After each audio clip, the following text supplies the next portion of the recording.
Hello friends, welcome to my channel Jyotsna learning era.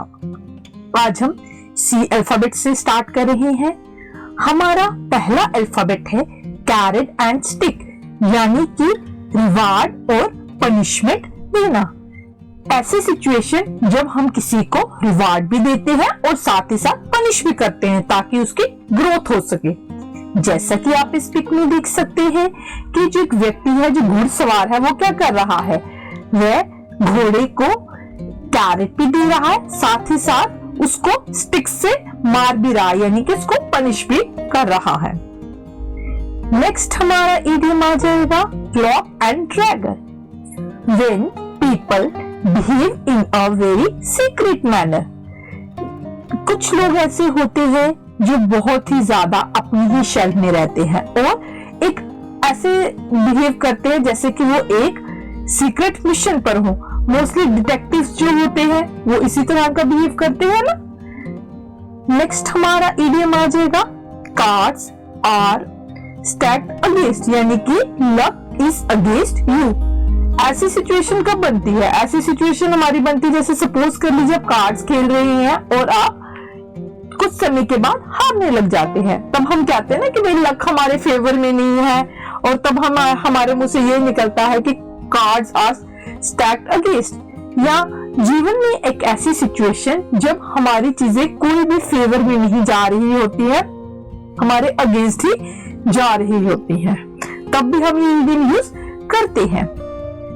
Next हमारा idiom है come home to become very clear and obvious.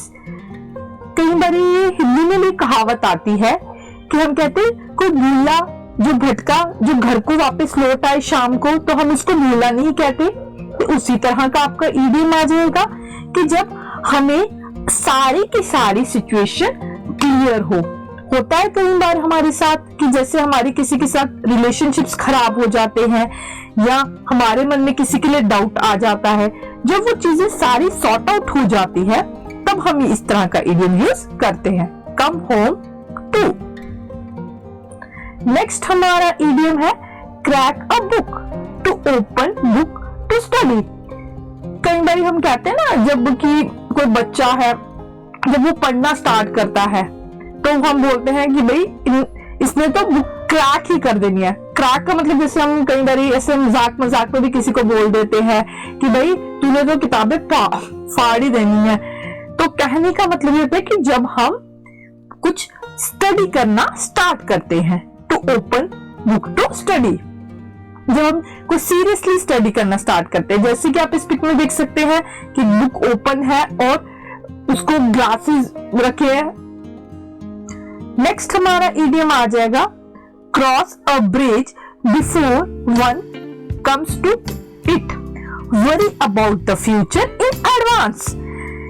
इसको आप इस तरह से भी याद रख सकते हैं कि हम ब्रिज को क्रॉस कर रहे हैं और हमारे दिमाग में उस चीज को लेके टेंशन चल रही है। कई बार होता है ना, कहने का मतलब ये है कि हम अपने फ्यूचर को लेके एडवांस में ही वरीड हो जाना।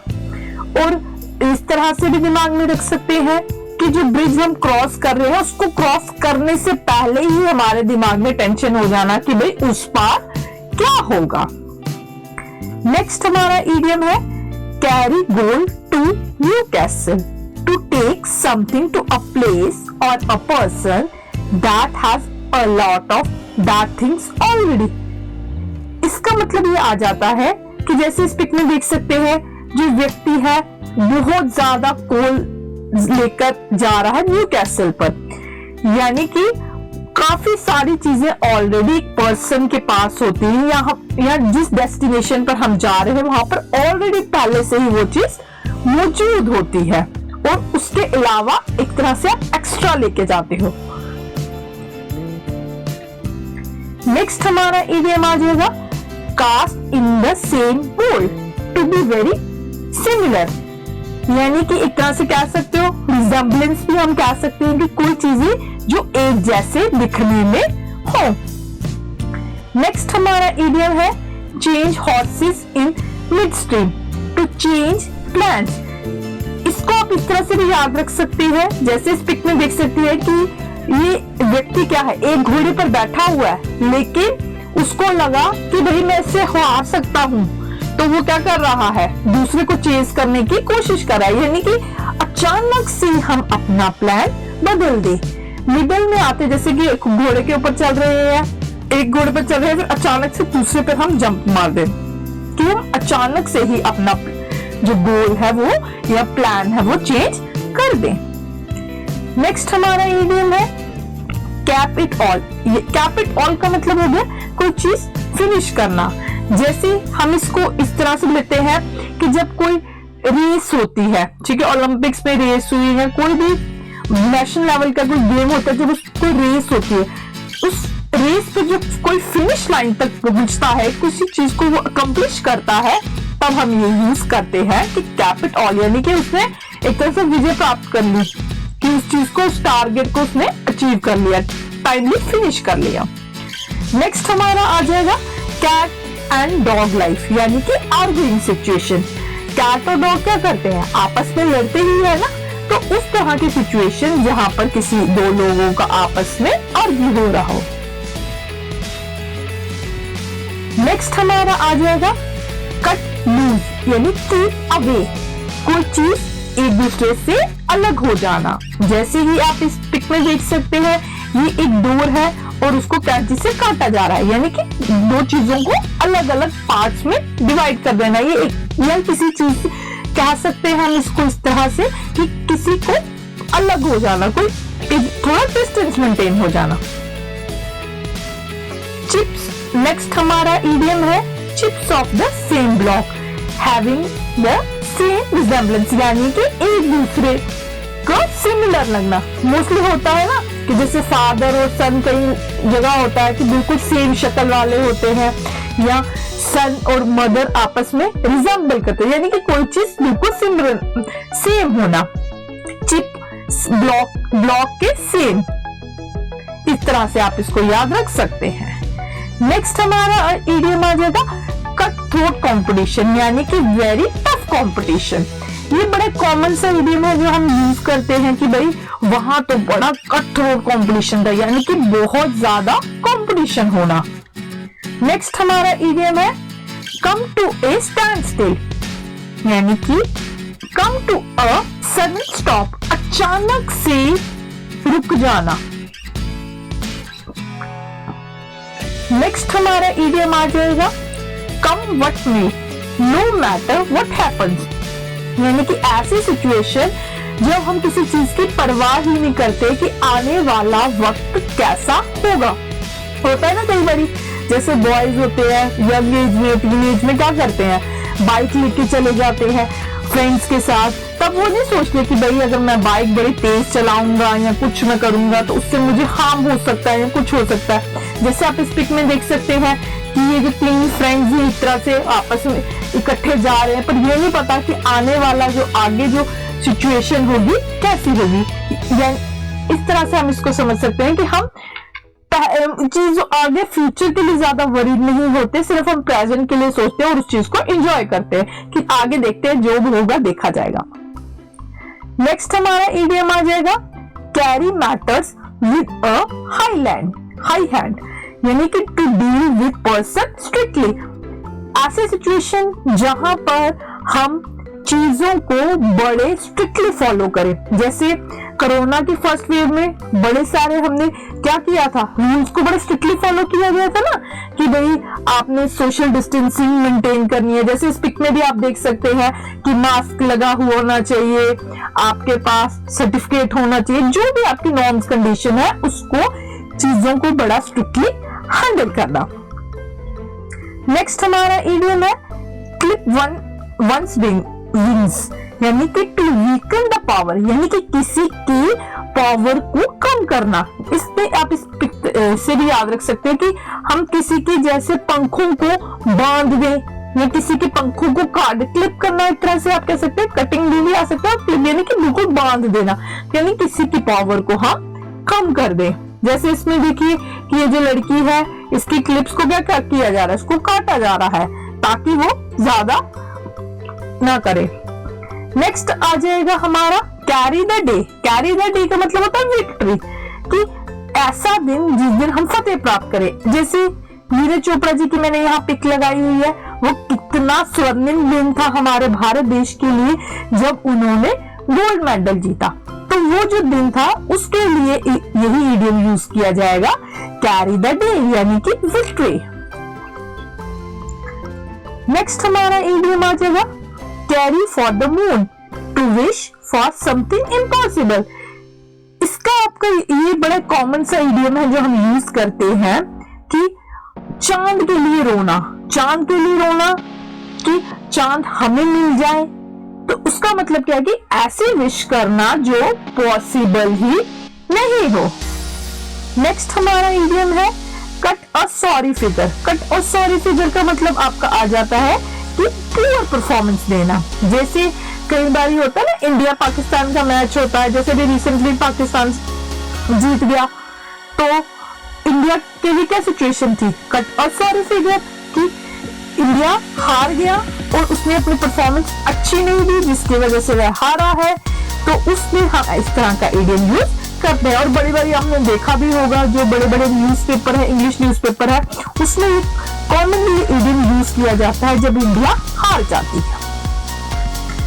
नेक्स्ट हमारा इडियम आ जाएगा कैरी ओवर स्प्लिट मिल्क, यानी कि किसी चीज को लेकर रिग्रेट करना। जैसे आप इस पिक में देख सकते हैं कि जो बच्चा है वो रो रहा है, क्यों? क्योंकि दूध गिर गया है। तो यानी कि हमें कोई सिचुएशन ऐसी आ जाना जो हमसे गलती हो जाए, उसका हमें बहुत ज्यादा ही दुख हो। नेक्स्ट हमारा इडियम है cut one's coat according to one's cloth. इसका इडियम इस तरह से आपका आ जाएगा, ये आपने सुना भी होगा कि हमने उतनी पैर पसारने चाहिए जितनी हमारी चादर हो। तो उसी तरह से इसको हमें ये इंग्लिश में इस तरह से बोला जाता है कि हमें उतना ही अपना खर्चा करना चाहिए कि जितनी हमारी कैपेसिटी हो। कोई भी काम ऐसा हमें अपनी पहुंच से ज्यादा नहीं करना चाहिए। नेक्स्ट हमारा इडियम है कर्टन लेक्चर। कर्टन लेक्चर का मतलब क्या होता है कि किसी को बातें सुनाना। अक्सर देखा गया है ना कि जो पत्नियां होती है वो क्या करती हैं, पति को कर्टन लेक्चर देती हैं। कर्टन लेक्चर देना कि सबके सामने नहीं बोलना, पीठ पीछे बोलना और उनको बातें सुनाना। इट्स सॉर्ट ऑफ लेक्चर ही होता है ना। नेक्स्ट आपका आ जाएगा क्लोवन हूफ। क्लोवन हूफ का मतलब होता है इविल इंटेंशन रखना, कि दुष्ट इंटेंशन रखना या ऐसे इंटेंशन रखना कि किसी के लिए बहुत बुरा सोचना। जैसे इस पिक में देख सकते हैं, ये ऐसे लग रहा है ना कि कोई राक्षस टाइप है। तो उसी तरह से हम इसको लेते हैं कि जहां पर हम किसी के लिए बहुत ज्यादा बुरा सोचे। नेक्स्ट हमारा इडियम आ जाएगा call in question. Call in question का मतलब है डाउट में रहना, कंफ्यूज। एक तरह से आप कह सकते हैं, हमने पहले अपनी जो सीरीज की थी उसमें अल्फाबेट, उसमें तो हमने एक ऐसा ही इडियम पढ़ा था जिसमें हम क्या होते थे, परप्लेक्स्ड होते थे, हम कंफ्यूज होते थे, हमें हमारे अंदर डाउट्स होते थे। तो ये भी उसी तरह से ही है कि जैसे ये लड़की है, ये क्या है, डाउट में है। नेक्स्ट हमारा आ जाएगा केव इन, यानी कि कोलैप्स हो जाना, टू सकम। तो इन दोनों का मतलब ही आपका आ जाता है कि जब हम पूरी तरह से कोलैप्स कर जाएं, हम सरेंडर कर दे, किसी चीज के आगे घुटने टेक दे।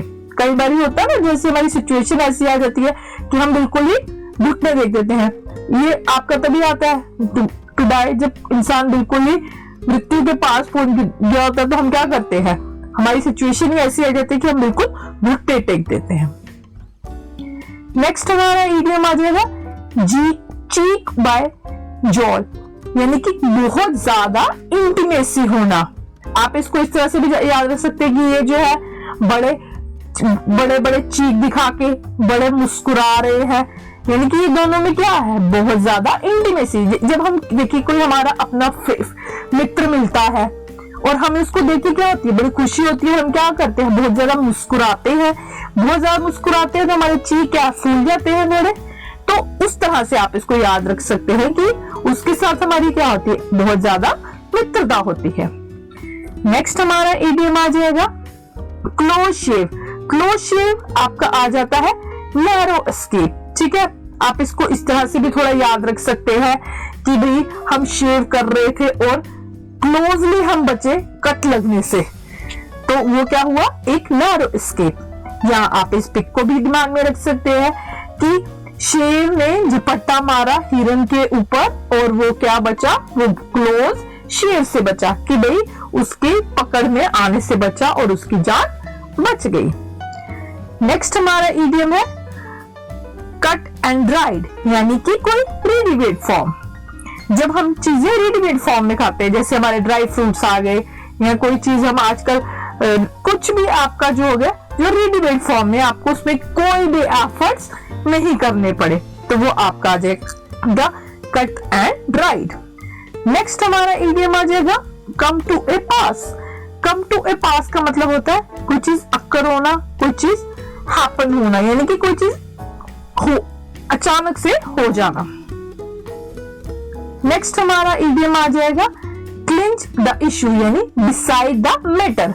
देखिए जैसे ये पिक लगाई हुई है, अक्सर हमने ऐसी पिक्स देखी भी होंगी क्रिकेट मैच में, कि क्या होता है कि आपस में किसी चीज को लेकर झड़प सी हो जाती है। कई बार कई क्रिकेटर्स का वाद विवाद भी हो गया ओपोनेंट्स के साथ, तो वो जो वाद विवाद हुआ उसका जो मसला जैसे रेफरी ने आके सुलझाया, तो उस मैटर को जो मैटर हुआ उसको डिसाइड किया गया, यानी कि आपस में वाद विवाद को खत्म किया गया, तो वो आपका आ जाएगा क्लिंच द इशू। नेक्स्ट हमारा इडियम आ जाएगा कैरी वंस पॉइंट, यानी कि अप्रूवल मिलना, विन होना, कि किसी चीज को लेके विक्ट्री प्राप्त होना।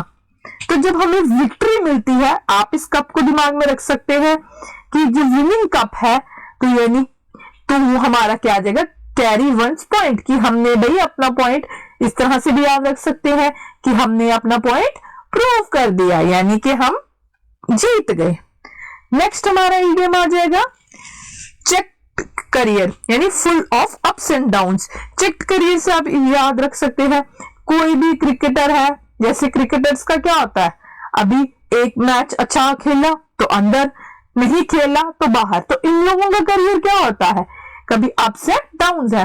पॉलिटिशियंस को भी आप दिमाग में रख सकते हैं चेक करियर से, कि या आप इस तरह से भी इसको याद रख सकते हैं कि भाई इनका करियर बार बार चेक होता रहता है। चेक होता रहता है, चेक क्या होता है, बाउंस भी कई बार हो जाता है, कई बार चेक चल जाता है।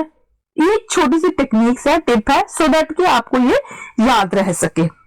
तो जिनमें बहुत ज्यादा अप्स एंड डाउन, स्टेबिलिटी ना हो जहां पर, तो वो आपका आ जाएगा चेक करियर। ऐसा करियर ऑप्ट करना जहां पर स्टेबिलिटी ना हो। पॉलिटिशियंस हो गए, इवन टीवी एक्टर एक्ट्रेसेस हो जाती हैं, बॉलीवुड आपके देख लीजिए एक्टर एक्ट्रेसेस आज चल रहे हैं और कल नहीं चलेंगे।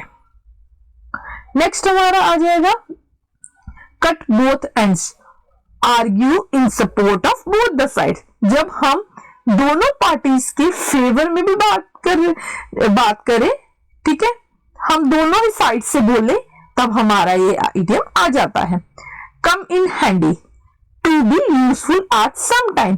कम इन हैंडी का मतलब होता है, जैसे अगर आप दिमाग में रखिए भी हम पर्स लेते हैं, कोई हैंडी सा पर्स लिया, यानी हम अपनी सिचुएशन के अकॉर्डिंगली यूजफुल, मतलब कि हमें जो चीज हाथ में उपयोगी है तो हम उसको क्या बोलेंगे, कम इन हैंडी, जो हमारे लिए हैंडल करना इजीली हो, तो हम यूजफुल होते हैं कुछ समय के लिए। नेक्स्ट हमारा इडियम आ जाएगा कॉकश्योर। कॉकश्योर का मतलब होता है वेरी श्योर, जहां पर हम पूरी तरह से कॉन्फिडेंट है तो उसके लिए हम यूज करते हैं कॉकश्योर। जैसे इस आदमी का पिक लगा हुआ है, इसमें क्या कि ये लड़का बड़ा श्योर है अपने आप में कि हाँ भाई मुझे सब कुछ आता है, या हम किसी चीज की नॉलेज होती है तो हम बड़े कॉन्फिडेंट होते हैं ना, तो कॉकश्योरिटी जहां पर हमें पूरी श्योरिटी हो कि हाँ भाई ये चीज हम कर सकते हैं। नेक्स्ट हमारा इडियम आ जाएगा cock is snook, lack of respect for someone. Cock एक स्नूक का मतलब होता है कि किसी को चिढ़ाना, हमें सामने वाले की कोई कदर ना होना, हम उसकी इज्जत ना करें, तब हम ये यूज करते हैं। मेनली चिढ़ाने के लिए किया जाता है, कि किसी को बुली करने के लिए किया जाता है। कई बार बच्चे करते हैं ना, जैसे किसी को बुली करते हैं, तो तब हम ये वाला इडियम यूज कर सकते हैं कॉक इज स्नूक। नेक्स्ट हमारा इडियम आ जाएगा chapter and verse in full detail और अथॉरिटी। चैप्टर एंड वर्ड्स की हम एक एक चीज को बड़े बारीकी से पढ़ें, पूरी अथॉरिटी के साथ, यानी कि हमें उस चीज का पूरा अथॉरिटी है, तो हमारा ये इडियम आ जाएगा चैप्टर एंड वर्ड्स। नेक्स्ट हमारा इडियम है cool one seal to be kept waiting. Cool one heel हम इस तरह से भी याद रख सकते हैं कि भाई हमने हील डाली हुई है और हील डाल के मैं आराम से बैठा हूं, यानी कि किस आराम से हम तभी बैठते हैं जब हम क्या कर रहे होते हैं, किसी का इंतजार करना। जैसे ये व्यक्ति को आप देख सकते हैं, ये चेयर पे बैठा है, आराम से क्या कर रहा है, किसी का इंतजार कर रहा है। तो उस तरह से आप इसको याद रखिए कि भाई हम अपने हील पहनी हुई है और हम अपने आराम से बैठे हैं, यानी कि हम इंतजार कर रहे हैं। नेक्स्ट हमारा इडियम आ जाएगा call a spade to speak plainly. इसका आपका अर्थ आ जाता है जो चीज जैसी है वैसी की वैसी बताना, उसमें कोई भी फेरबदल नहीं करना। अब हमारा डी अल्फाबेट आ जाएगा। डी अल्फाबेट में सबसे पहला आपका इडियम आ जाएगा dig the grave to do something stupid to destroy that will seriously harm someone. कि इस तरह से जैसे कहते हैं ना, किसी की कब्र खोदना, डिग करना, ग्रेव, या कई बार बोलते हैं ना अपनी हमने कब्र खुद ही खोद ली, कि अजीब सी हरकतें करना जो सही नहीं है और उल्टा उसका किसी को सीरियस नुकसान हो जाना। जैसे ये व्यक्ति है, इसने देखिए यहाँ पे क्या किया है, ग्रेव को डिग किया है, तो यानी कि किसी के लिए कब्र तैयार कर ली है। तो वो काम करना जो सही ना हो और उससे किसी को सीरियसली नुकसान हो जाता है। नेक्स्ट हमारा आपका आ जाएगा ड्रॉ द लॉन्ग बो, यानी कि किसी चीज को बड़ा चढ़ा के बताना। जब हम किसी चीज को बड़ा चढ़ा के बताते हैं तो उसके लिए हम ये इडियम यूज करते हैं। नेक्स्ट आ जाएगा डाई इन हार्नेस। डाई इन हार्नेस का मतलब है कि डाई वाइल वर्किंग।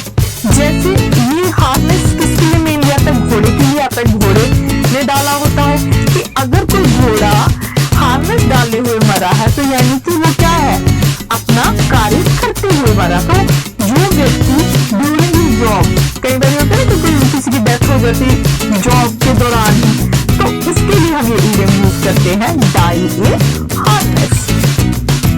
नेक्स्ट हमारा इडियम आ जाएगा डच करेज का मतलब होता है कि आपने अल्कोहल पी के बहुत ज्यादा ब्रेवरी दिखाई। कई लोग होते हैं जैसे कि ड्रिंक करते हैं तो वो बॉडी ज्यादा ब्रेवरी वाली हरकतें करना शुरू कर देते हैं। तो ये मतलब अल्कोहल की इन्फ्लुएंस में आपके ब्रेवरी दिखाए तो उसके लिए बोला जाता है डच करेज।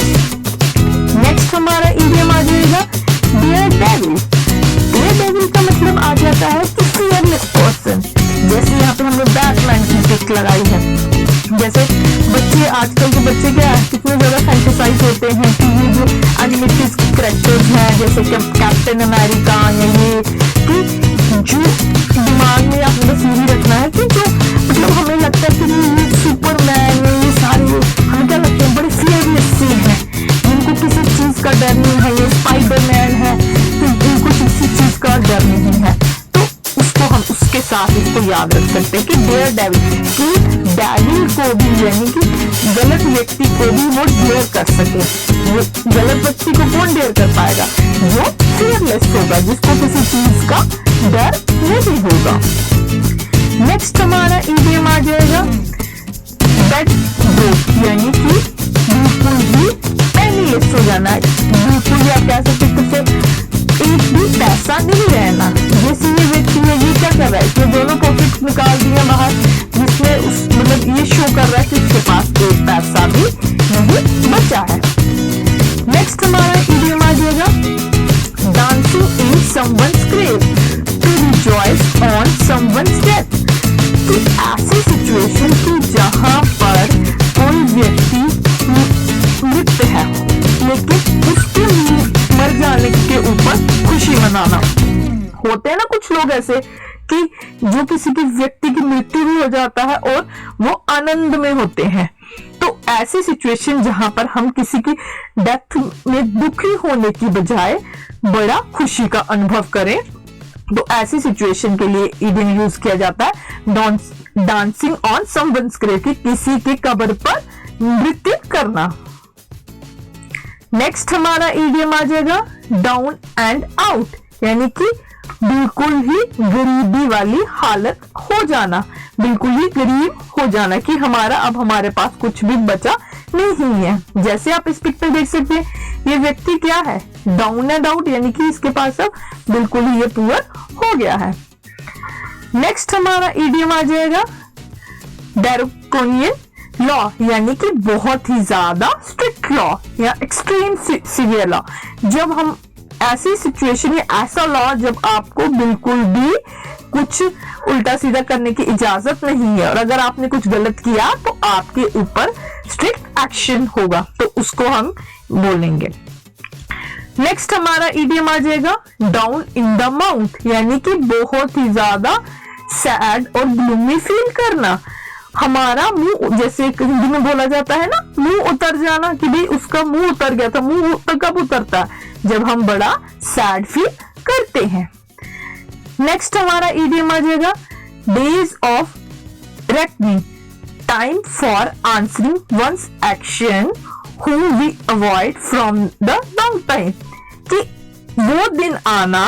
अक्सर होता है ना कि कुछ लोग होते हैं वो क्या कर रहे होते हैं, किसी से बच रहे होते हैं या किसी सिचुएशन से, जैसे कई बार ये टीवी एक्टर एक्ट्रेसेस होती हैं या पॉलिटिशियंस होते हैं, उनसे क्या करते हैं, रिपोर्टर क्वेश्चन करते रहते हैं पर वो जवाब नहीं देते, उनको अवॉइड कर रहे थे।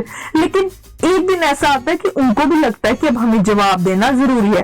तो जिस दिन वो क्वेश्चन को या वो सिचुएशन को जब आप बड़े टाइम से अवॉइड कर रहे हो, जब आप जिस दिन जवाब देते हो, तो वो आपका कहलाया जाता है डेज ऑफ रेकनिंग। ठीक है। नेक्स्ट हमारा इडियम आ जाएगा dog in the manger, a person who prevent other from enjoying what he himself can't, यानी कि वो सिचुएशन जब एक पर्सन जो है खुद तो वो चीजें एंजॉय नहीं कर सकता, लेकिन वो सामने वाले को देखकर भी खुश नहीं होता और उसको भी वो एंजॉय नहीं करने देता। जैसे कि ये देखिए, ये जो गाय है ये घास खाना चाहती है, लेकिन ये जो डॉग क्या कर रहा है, घूमते जा रहा है और वो कोशिश ये कर रहा है कि वो जो गाय है वो घास ना खाए, यानी कि खुद तो वो घास नहीं खा सकता डॉग, लेकिन वह गाय को भी नहीं खाने दे रहा। तो ऐसी सिचुएशन के लोग, कि ये हम बड़ी बड़ी बोलते भी है, ये बड़ा कॉमन सा इडियम है कि डॉग इन द मैंगर, कि जब हम जो डॉग है स्वयं तो घास नहीं खा सकता, लेकिन दूसरे को भी वो एंजॉय नहीं करने देता। नेक्स्ट हमारा आ जाएगा इडियम डैम स्क्विप, यानी कि टू कंप्लीट फेलियर, किसी चीज का बिल्कुल फेलियर हो जाना। जैसे कि इस पिक में आप इसको बस एक रिलेट करके रख सकते हैं कि जैसे फिल्म आई थी अक्षय कुमार की लक्ष्मी बॉम्ब, बिल्कुल ड्रास्टिक फेलियर, बिल्कुल भी नहीं वो मूवी चली। तो जब कोई मूवी नहीं चले तो उस टाइम पे क्या बोला जाता है, तब बोला जाता है जी डैम स्क्विप हो गया, यानी कि वो चीज बिल्कुल ही फेल हो गई। नेक्स्ट हमारा इडियम आ जाएगा drop someone a line to send, यानी कि किसी को कोई मैसेज पसंद करना। जैसे ये लड़की है मोबाइल पे लगी हुई है, किसी को कुछ चीज सेंड कर रही है, कोई मैसेज सेंड कर रही है कोई, तो उस सिचुएशन में हम ये इडियम यूज करते हैं। नेक्स्ट हमारे इडियम आ जाएगा dull the edge of, reduce the intensity of. Dull the edge of को आप इस तरह से याद रख सकते हैं कि किसी चीज की इंटेंसिटी को कम करना, या आप इस तरह से भी याद रख सकते हैं कि हम किसी एज पे पहुंचे उसको डल कर दिया, यानी कि हमने उसकी इंटेंसिटी को कम कर दिया। नेक्स्ट हमारा इडियम आ जाएगा ड्राइव ए विच बिटवीन, यानी कि to break relationship between the two. जैसे कि एक बड़ा कॉमन सा ब्रेकअप हुआ था अंकिता और सुशांत सिंह राजपूत के बीच, तो जब कोई रिश्ता टूटे दो लोगों के बीच, तो उसमें हम ये इडियम यूज करेंगे ड्राइव अ विच बिटवीन, की दो लोगों के बीच रिलेशनशिप खत्म होना। नेक्स्ट हमारा इडियम आ जाएगा dances to the tune to always do what someone tells you to do, कि कहते हैं ना किसी की धुन पे नाचना, तो ये वही इडियम है कि जैसा सामने वाला कहे उसी के अकॉर्डिंगली आप काम करो। नेक्स्ट हमारा इडियम आ जाएगा dressed up to the nines wearing fancy clothes, कि बिल्कुल अपडेट बन के रहना। कुछ लोग होते हैं जो हमेशा ड्रेस्ड रहते, अपडेट रहते हैं, अप टू नाइन्स, कि हम बड़ा कहते अपडेट होना, एज वेल एज कि बड़े फैंसी क्लोथिंग, जैसे कई बार किसी चीज का ट्रेंड चल पड़ता है तो उसी के अकॉर्डिंग वही ट्रेंडी ड्रेसेस डालना। जैसे इस पिक आप देख सकते हैं जो लड़कियां हैं इन्होंने बड़ी ट्रेंडी ड्रेसेस डाली हुई है। नेक्स्ट हमारा इडियम आ जाएगा ड्रैगिंग इट्स फीट, अपने पांव घसीटना। जैसे हम इसको अगर समझे delaying in decision not showing enthusiasm, जैसे ये लड़का जो है ये क्या कर रहा है, अपने पांव को घसीट रहा है। वो क्या कर रहा है, इसलिए कर रहा है क्योंकि वो चाहता है कि जो भी हम डिसीजन लेने में, जैसे कई बार हम कहते हैं ना कि ये भाई डिले कर रहा है डिसीजन को, अपना इंटरेस्ट नहीं शो कर रहा है। कई बार एम्प्लॉइज क्या करते हैं, बॉस ने कोई काम बोला लेकिन वो क्या करते हैं, अपने पांव घसीटते, यानी कि उनके कोई इंटरेस्ट नहीं उस चीज में, और उस डिसीजन को वो क्या करते हैं, डिले करते हैं। कई लोग अपने जीवन में ऐसे ही करते हैं ना कि अपने डिसीजन लेने में समय लेते हैं, डिले करते हैं, तो उसमें हम ये इडियम यूज करते हैं। नेक्स्ट हमारा इडियम आ जाएगा don't wash your dirty laundry in public. ये हमने पहले उसमें भी किया था, एयर डर्टी वाले लॉन्ड्री वाले में भी सेम वही आपका इडियम ये आ जाएगा कि अपने पर्सनल बातें, प्राइवेट बातें लोगों के सामने बता देना। आर्ग्यूमेंट के दौरान कई बार ये होता है ना कि जैसे बड़े बड़े सेलिब्रिटीज होते हैं कि दो लोग आपस में भिड़ जाते हैं और भिड़ते भिड़ते वो क्या कर देते हैं, कुछ प्राइवेट चीजें अपनी रिवील कर देते हैं लोगों के सामने, और उसके बाद एम्बैरेसिंग सिचुएशन हो जाती है। नेक्स्ट हमारा आ जाएगा डोंकी वर्क। डोंकी वर्क का मतलब होता है कि कोई ऐसा काम जो आप रूटीन में डेली करते हैं और वो आपके लिए एक तरह से बोरिंग भी है। जैसे डोंकी का काम क्या होता है, भार ढोना। वो देखिए जैसे इस पिक में देख रहा है कि वो भार ढो रहा है, तो जो आप रूटीन में काम कर रहे हैं वो बोरिंग सा वर्क कर आ जाएगा डोंकी वर्क। नेक्स्ट हमारा आ जाएगा डीवी जोन्स लॉकर। ये एक तरह का मेटाफर है जो यूज किया जाता है कि भाई समुद्र के अंदर खजाना। ये बेसिकली अगर हम बात करें तो इसमें हम ये आ जाता है, एक काफी पुराना मेटाफर है जो यूज किया जाता है। ये किससे रिलेटेड है, जो सेलर से, कि एक समय की बात थी, सेलर्स जो थे उनका डेथ हो गई थी पानी के अंदर, और पानी के अंदर डीप बॉटम में उनकी डेथ हुई थी और काफी सारा उनके साथ माल खजाना भी था। तो उस तरह से ये बेसिकली जब भी सेलर्स की ड्राउन के रिगार्डिंग ये इडियम हम यूज करते हैं। दोस्तों आज हम इस सीरीज को यहीं तक रखेंगे। आई होप ये सीरीज आपको पसंद आ रही होगी। हमने अभी तक डी तक कर लिए हैं। अब आपसे मिलते हैं नेक्स्ट वीडियो में। अगर आपको ये वीडियो अच्छी लगी है तो कृपया इसको लाइक, शेयर एंड सब्सक्राइब करें।